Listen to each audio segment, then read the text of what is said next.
우선 여러분 집중하셔가지고 기본 원리를 좀 배우시면 될 것 같아요. 여러분 이제 매일 성경을 보시면 뭐 이렇게 두 질문이 써있긴 한데 펼치면 내가 어떻게 해야 되는지 좀 막막하고 그런 느낌을 받으시죠? 여러분 하나님께서 우리에게 성경을 왜 주셨는지 그 목적을 생각하면 돼요. 하나님께서 우리에게 성경을 주신 목적은요, 따라합시다. 자기 계시의 목적. 하나님을 알게 하시기 위해서 말씀을 주셨죠. 또 하나는 하나님의 뜻을 알게 하셔서 그 뜻대로 살게 하시려고 말씀을 주셨어요. 그 두 가지죠. 그래서 그 질문이 있는 거예요. 그냥 막연하게 기계적으로 읽지 말고 생각하면서 읽자는 것이죠. 성경을 주신 목적을 생각하면서 읽는 것. 이게 큐티예요. 그래서 하나님은 어떤 분이신가 생각하면서 읽고 하나님께서 우리에게 바라시는 뜻이 무엇인지를 생각하면서 읽는다라고 생각하시고 그 두 질문을 비롯해서 그 두 질문을 중심으로 말씀을 묵상할 수 있는 기본적인 원리를 제가 가르쳐 드리겠습니다. 기본 원리를 제가 가르쳐 드리면요, 여러분들이 이거를 이걸 이제 30분 동안 들으시고 대충 이제 새로운 개념이 정리가 될 겁니다. 그럼 여러분들 기존에 해왔던 방식에서 그걸 참고하셔서 좀 하시면 좋겠고요. 제가 이제 언제 다시 올지 모르겠지만 조만간 또 여러분 찾아뵙고 또 조금 더 디테일하게 가르쳐 드릴게요. 일단은 여러분 지금으로서 우리가 어떤 마음이 필요하냐면 너무 잘하려고 하는 게 오히려 독이 될 수가 있어요. 부담이 좀 덜어졌으면 좋겠습니다.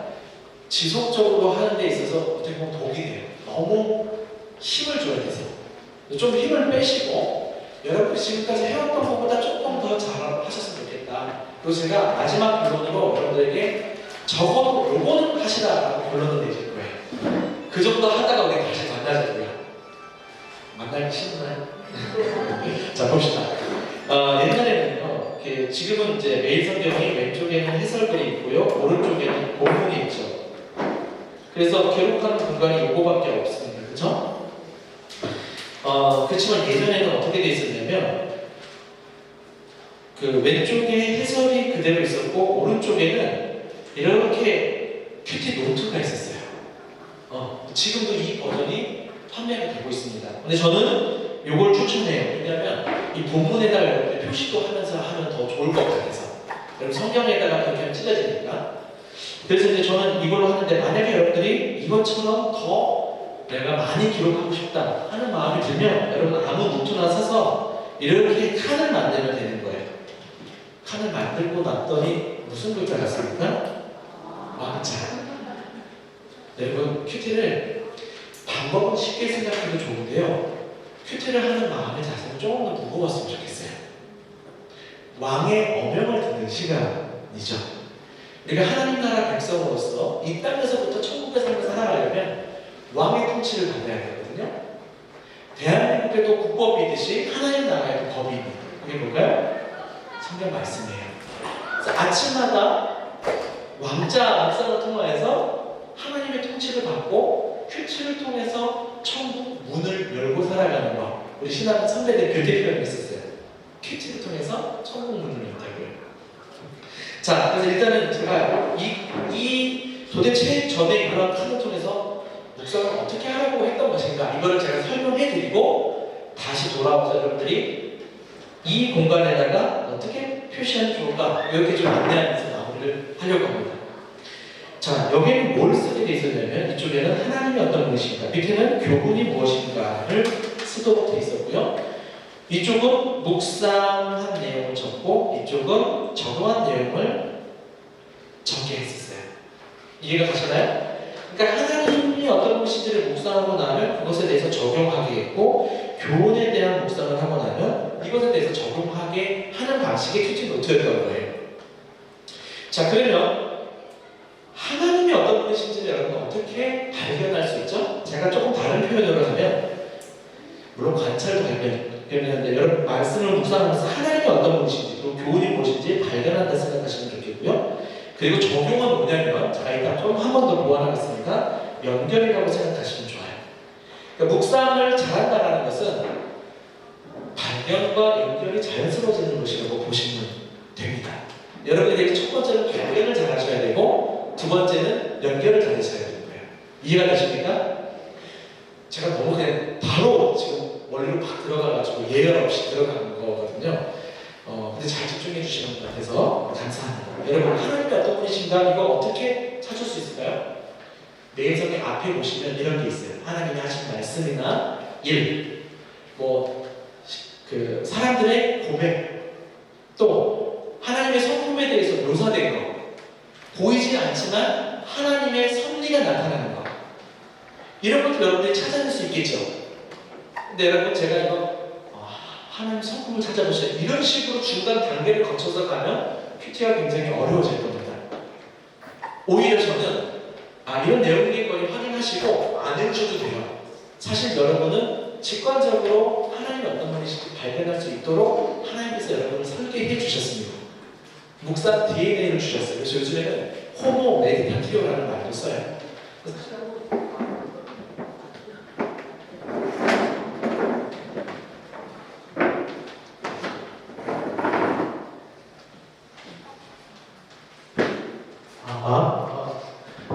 혼자 잘하죠. 제가 어디까지 얘기했죠? 호모 메디타티오.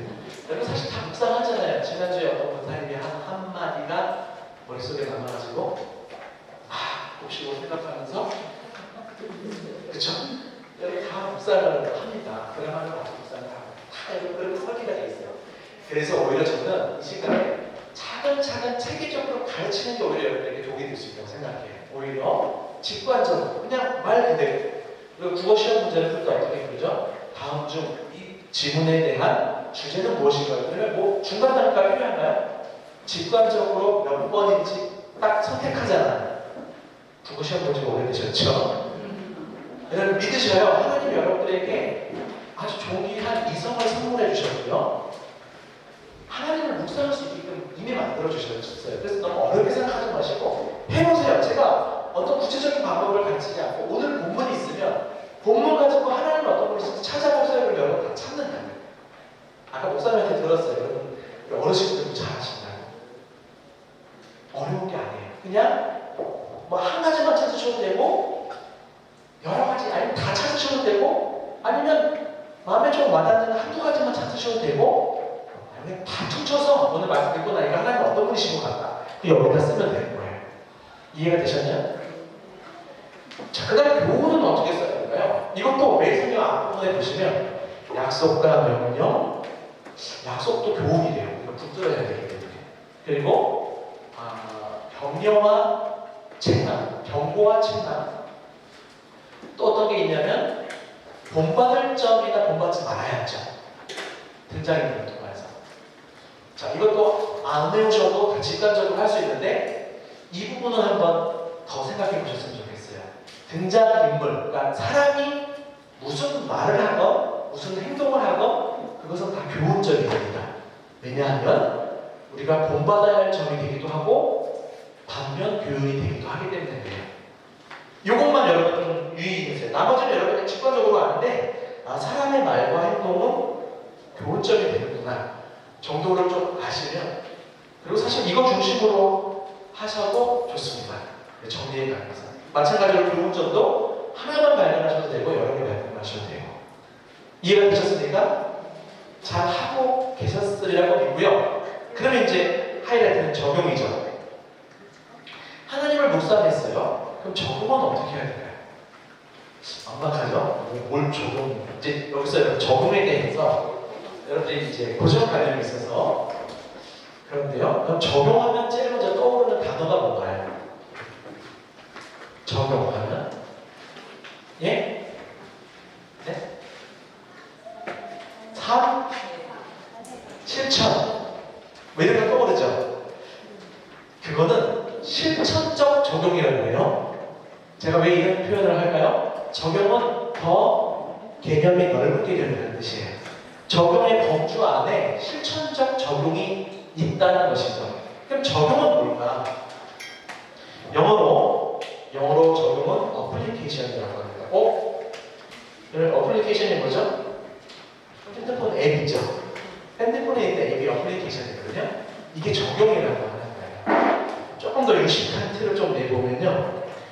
라틴어로 하면 에드랑 플리케어의 합성입니다. 에드는 뭐뭐로 라는 뜻이고요. 플리케어는 뭐냐면 여러분 플립폰 아시나요? 갤럭시 플립폰 접혀지잖아요. 접혀져서 포개어져서 만나잖아요. 이걸 플리케어라고 해요. 그러니까 에드 플리케어는 뭐냐면 서로를 향해서 접혀져서 만나서 연결되는 거예요. 근데 우리가 어플리케이션 누르면 다른 어떤 상황으로 연결이 되죠. 이걸 연결이라고 하는 거예요. 개념적인 의미가.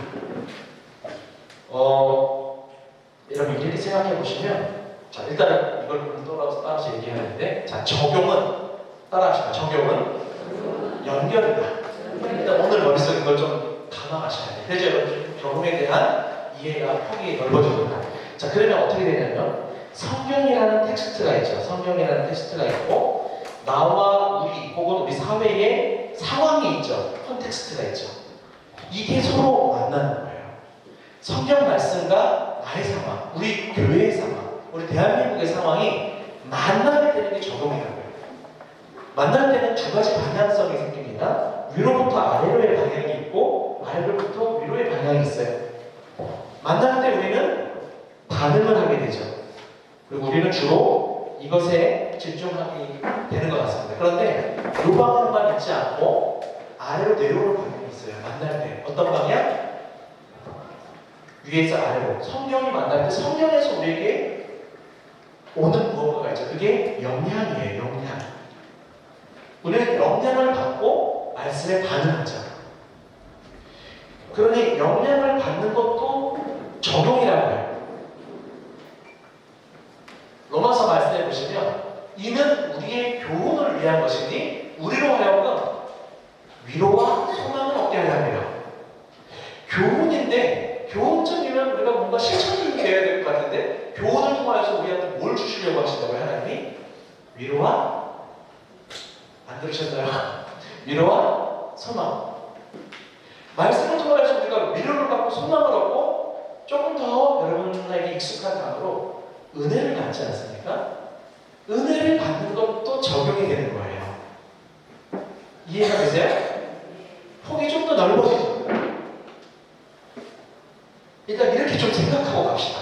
적용은 연결이다. 말씀하고 내가 떨어져 있는 게 아니라 연결되는 거예요. 자, 그래서 하나님을 묵상했잖아요. 그러면 누구에게 연결이 돼야 돼요? 아니죠. 하나님께 연결이 돼야죠. 네. 제가 너무 그렇게 몰아가는지 모르겠습니다. 하나님께 연결되기 위해서는 하나님께 말을 보셔야 되는 거예요. 그래서 하나님 묵상의 적용은 기도로 이어지는 겁니다. 따라해봅시다. 하나님 묵상의 적용은 기도다. 자, 여러분 여기에는 기도문을 쓴다라고 일단 생각하십시오. 생소하나요? 아니면 들어보셨나요? 예? 자신 있으시면 괜찮습니다. 오늘 처음 듣는 것처럼 해주세요. 감사도 편해요. 네. 그래서 하나님을 묵상했다. 그래서 하나님 사랑이시다. 그러면 뭘 적용해야 될지 우리가 싶을 텐데요. 사랑이신 하나님과 교제하는 게 첫 번째 적용인 거예요. 근데 내가 뭘 기도해야 될지도 모르겠다 싶을 때는 여러분 5손가락 기도를 떠올리시면 좋아요. 아시나요? CCC에서 어린아이들한테 기도 가르칠 때 하는 거. 엄지는 뭐죠? 하나님 아버지 불러. 검지는 감사하는 거. 중지는 회개하는 거.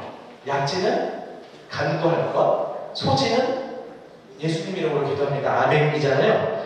요거를 조금 더 여러분들 그냥 약간 제가 바꾸면은 이렇습니다. 자, 한번 다시 기억해 봅시다. 하나님 아버지도 감사, 회개, 간구, 그 다음에 예수님 이름으로 기도합니다. 이잖아요. 이건 어차피 하니까 이거 빼고 결단을 하나 좀 추가하시면 될 것 같아요. 그리고 우리 어린아이들한테는 그냥 누구한테 기도했는지 그 대상을 부르라는 의미에서 하나님 아버지 불러보지만, 기도에 있어서 중요한 요소는 고백입니다. 고백.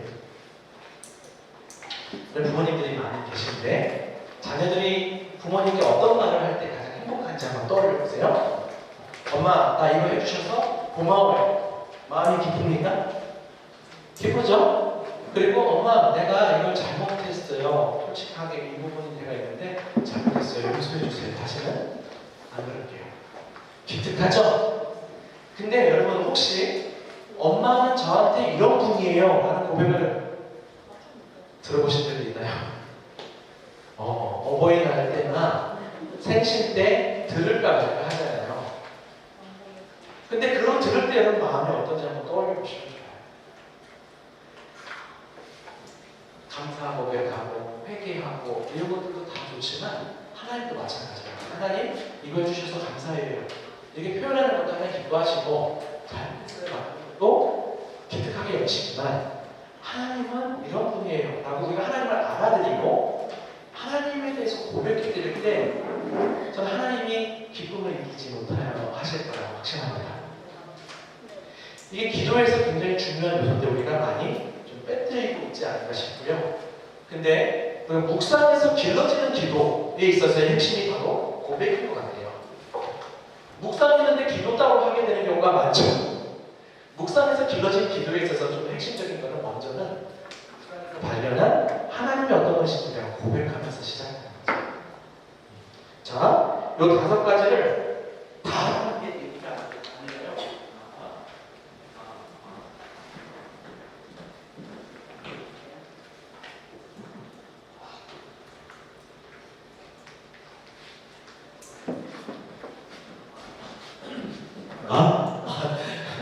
빨리 배들을 교체해 주셔서 감사합니다. 다 하지 않으셔도 돼요. 무엇을 기도해야 될지 막막하고 모를 때 그때 한번 중간 다리로서 5손가락을 생각해 보라는 거예요. 그 정도면 여러분 충분한 팁이 될 거라고 생각합니다. 됐죠? 자, 그럼 이제 마지막이네요. 교훈을 묵상하면 얘가 어떤 것을 여기 앞에는 기도문 썼는데 여기다가는 무슨 문을 쓰면 좋을까요? 예전에는 실천문을 쓰라고 했었어요. 실천문. 근데 여러분 이게 자꾸 우리를 강박으로 만들죠?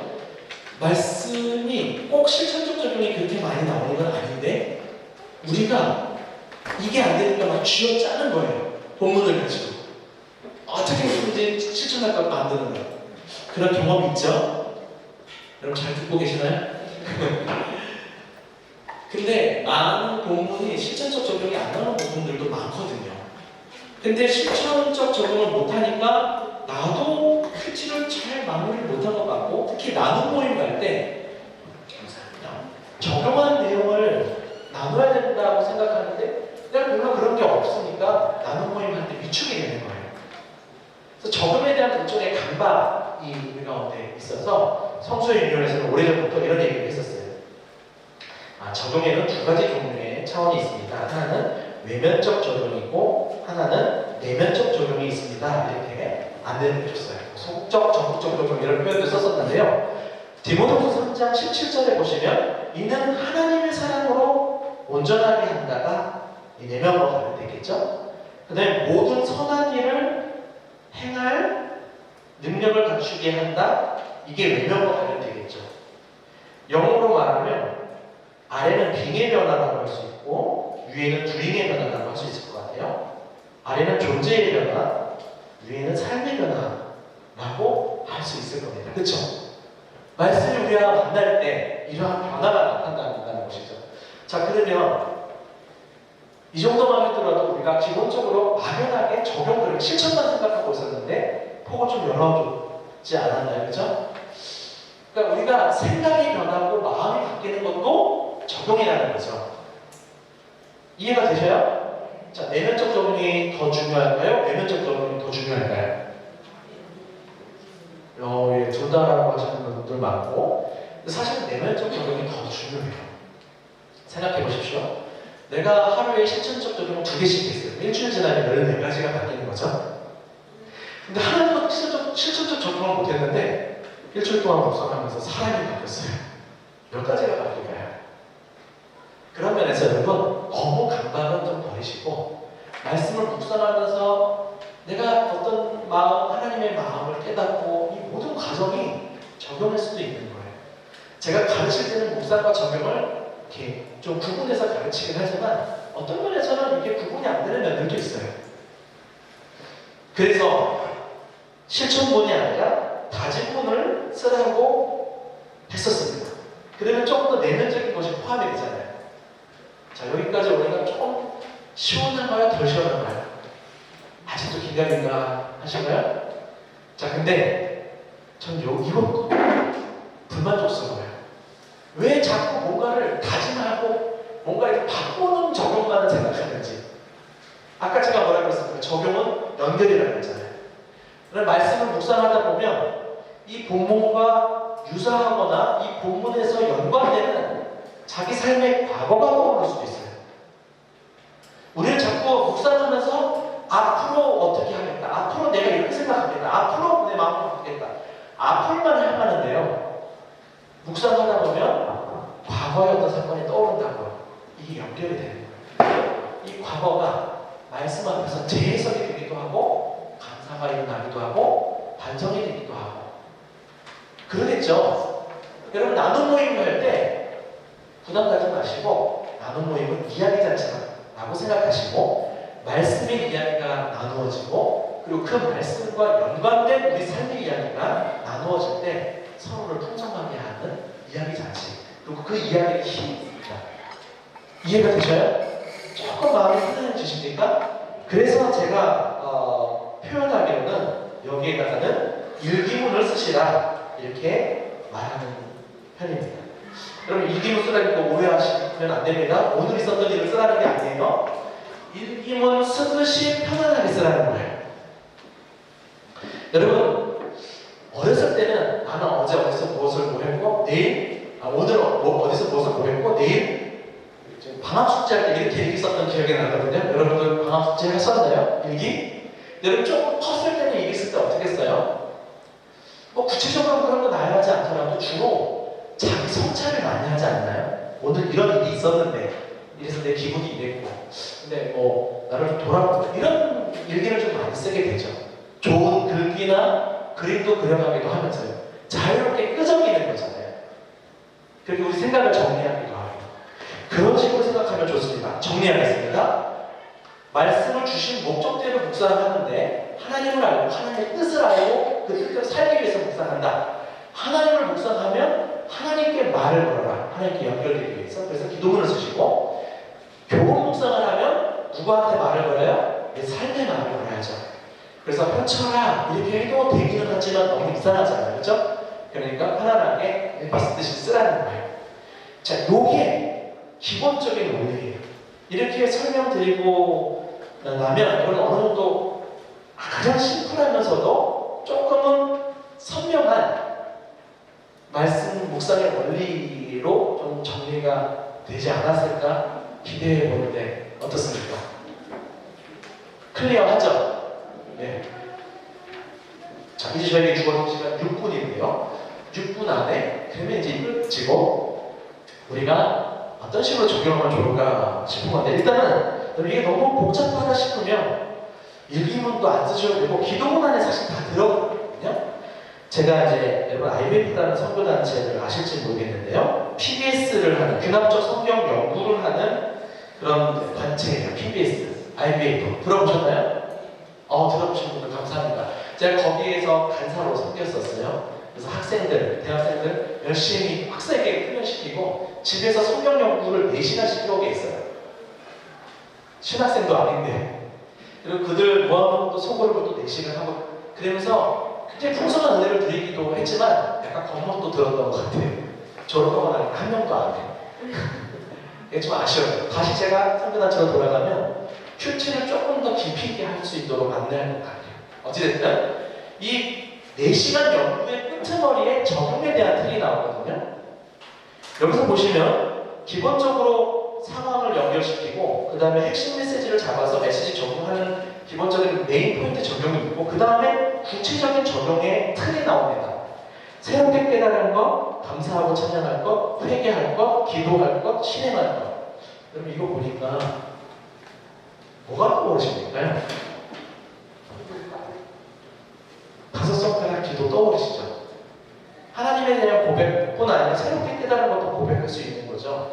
그런 의미에서 여러분 오늘 할 핵심입니다. 여러분, 가장 중요한 건요, 기도문이에요. 시작하고 마실 때 기도하는 그런 정도 말고 적용이 기도문이라고 여러분 다시 한번 정리를 하셨으면 좋겠어요. 왜 기도가 적용이냐? 하나님께 나아가게 하기 때문에 가장 중요한 적용인 동시에 기도 안에 있는 그 기도 요소들이 사실상 적용의 요소랑 같다라는 거예요. 그러니까 제가 오늘 여러분들에게 딱 한 가지 요구할 겁니다. 여러분 자유롭게 묵상을 하시는데 마음대로 묵상하시고 하시되 마지막에는 기도문을 꼭 쓰셨으면 좋겠어요. 묵상 노트에 다른 거는 다 자유롭게 하십시오. 그런데 기도문을 꼭 쓰셨으면 좋겠어요. 기도문을 쓰실 때 메모 형식으로 쓰지 마시고 가급적이면 2줄, 3줄이라도 좋으니까 완성된 서술형으로 주님 이러면서 서술형으로 기도문을 써보세요. 별로 뭐 구체적인 내용이 안 들어갈 것 같아요. 뭐 이런 생각이 드실지 모르겠지만 거기에 다 포함돼서 우리의 마음이 하나님께 전달이 돼요. 그래서 제가 감히 예언하는데 여러분 큐티를 해보신 지 얼마나 됐는지 모르겠지만 큐티 해온 상황에서의 비포 앤 애프터는 전과 후는 기도문을 쓰면서 달라질 거라고 저는 확신합니다. 건조한 묵상, 성경 공부하는 것 같은 묵상, 말씀을 깨닫는 직접 유의에만 그치는 묵상이 아니고 그냥 실천적인 체크리스트 해가지고 규율적으로 하는 묵상이 아니고 하나님과 가까워지고 하나님께 나아가게 하는 이 풍성한 묵상은 기도문 쓰면서 여러분들이 맛볼 수 있는 거예요. 그래서 제가 결론적으로 말씀드리는 건 자유롭게 하실 때 기도문을 꼭 쓰시라. 이게 제가 여러분들에게 먼저 드리고 싶은 거고요. 3분 남았습니다. 제가 2가지를 생각했었는데요. 그냥 하나만 좀 여러분들에게 말씀드리고 갈게요. 이런 지금 뭐 하나님을 발견한 다음에 여기서 기도문 쓰고 교훈을 발견해서 여기서 일기문 쓰고 이렇게 제가 가르쳐 드렸지만 여기서 개념을 그냥 여러분들에게 말씀드리는 건데 제가 여러분들께 다시 만나기 전까지 조금 이제 여러분에게 선택사항이 2개예요. 여러분 원래 하시던 방식대로 하시던지 아니면 제가 지금 가르쳐드리는 방식으로 하시던지 그러다가 다시 만나면 제가 조금 더 디테일하게 다양한 방식으로 체계적으로 또 가르쳐드리도록 하겠습니다. 여러분 이렇게 하는 거예요. 이렇게 하나님, 교훈, 그 다음에 나와 관련된 그 연관성을 한번 메모해보고 기도문을 정하는 방식으로 큐티 노트를 적어보자고요. 한번 따라해볼까요? 일명 이것을 하인나 묵상이라고 합니다. 시작. 하인나 묵상. 그러면 이렇게 하는 거예요. 1. 하나님은 어떤 분이신가 여러분들 이렇게 적으세요. 찾아서 적어보시는 거예요. 그 다음에 2. 제가 왜 인이라고 했냐면 인간에게 바라시는 하나님의 뜻. 이 교훈이거든요. 자, 일반적으로 하나님께서 우리 인간을 향해서 기대하시는 뜻이 있겠죠. 그게 교훈점이에요. 이것을 여러분들이 편안하게 좀 적어보시는 거예요. 그다음에 3. 혹시 그런 교훈들 중에서 나와 관계된 것은 없는가? 여기서 이제 여러분들이 나와의 관련성을 한번 생각해 보는 거예요. 오늘 본문 중에서 나와 좀 연관성이 있는 거 이렇게 좀 한번 메모해 보시고 없어도 괜찮습니다. 그리고 나서 나에서 뭔가 구체화되면 그게 기도문으로 담기 더 쉽겠지만 이게 못 써도 안 써진다 할지라도 그냥 4번에 기도문을 쓰시면 여기에 다 담기게 되는 거예요. 자, 그러니까 4가지를 쓰시는 거예요. 첫 번째, 하나님이 어떤 분이신지 여러분들이 적어보고 그 다음에 2번째는 인간에게 바라시는 뜻이 무엇인지 교훈점을 한번 찾아서 적어보고 세 번째는 특별히 오늘 말씀 중에 나와 연관성이 어떻게 있을까 한번 떠올려보면서 한번 거기서부터 적응이라고 생각해도 될 것 같아요. 떠올려본 다음에 마지막에 기도문을 쓰면서 마무리하는 거예요. 제가 강추하고 있는 그리고 제가 최근에 더 자주 사용하는 묵상 방법이 이 하인나 묵상이거든요. 아주 유익합니다. 그리고 시간이 오래 걸리지도 않아요.